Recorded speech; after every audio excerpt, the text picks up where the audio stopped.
results rule. It's that way from the classroom to the boardroom. In today's world, here's the best. Fundamentals are the minimum. Being distinctive is the difference if it adds value. If you want to be a really successful person, that your opportunities for that grow exponentially by going back to those very simple words that begin with, on my honor, I will.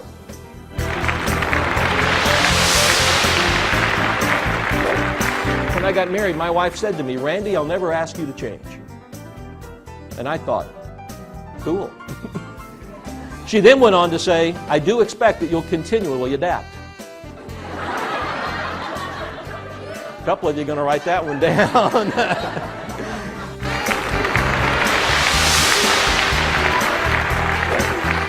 Products and services are in fact interchangeable. So from the mind of your customer, here's what we're saying is your customers look at it and they think of you in two situations. When they need something immediately, or we give them a compelling reason to do so. That's it. And if we wait till they need something immediately, here's what happens. At that point, we're a commodity business. And now we're competing on low price. Now, there's nothing wrong with being a low-price provider, but I think that the way you want to position yourself, and everything that I understand about the way you're trying to position yourself is, we have to give them a compelling reason to think about us. You see, I think when it comes down to it, most of us know the words. We know the words. We put them on the wall as value statements. We have them out there. We have wallet cards. Many of you are probably carrying them right now. Words like respect and integrity and community and excellence. Words that we hear all the time, right? See, it's not enough to know the words. Not enough to know the words. See, those words are pretty simple, right? They're also the words that appeared on coffee mugs and on a large banner in the Enron corporate headquarters. See, most people don't realize Enron, before it became Enron and the butt of all those jokes, was one of the most admired companies in the country. But what got in the way? The courage of accountability. The courage of accountability. Choose the best. That's what the winners do. That's what the heroes do. They choose the best over the easiest, and they tell themselves the truth.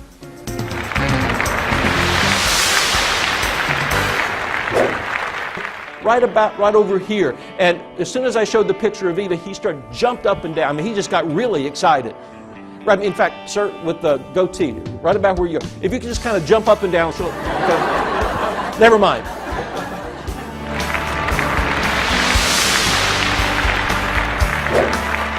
So the question for you when you go back and you start thinking with your team, hey, how do we start applying some of this thing? How do we start applying this? Here's the question to ask yourself. Are you a has-been? Are you a wannabe? Or are you a hero?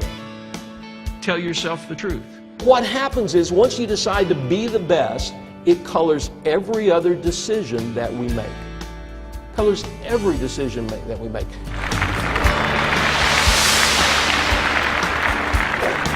My job today has really been pretty simple. It's to push you a little bit.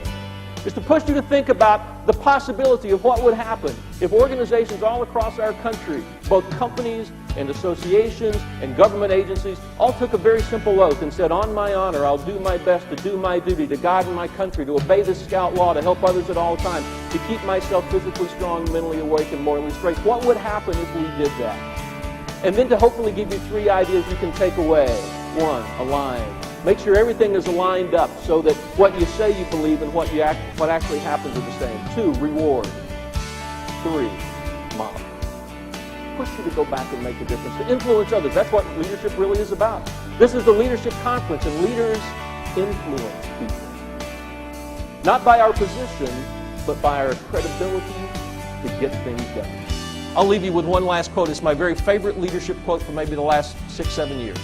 It's from Pat Summitt. Pat Summitt is the head basketball coach for the University of Tennessee Lady Volunteers. Pat Summitt is cool. Here's what she says.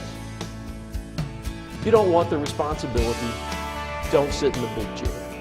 That's the deal. Thanks for letting me spend some time with you.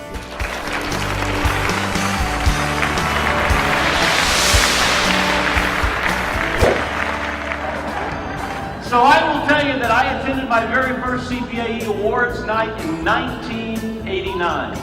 And during that night, I sat there having a question run through my head. It's the same question many of you will no doubt ask tonight. Who are these people? I mean, I know who they think they are and who the introductions think you, but who are they really? So if you want to know who this Randy Pennington guy is, let me tell you.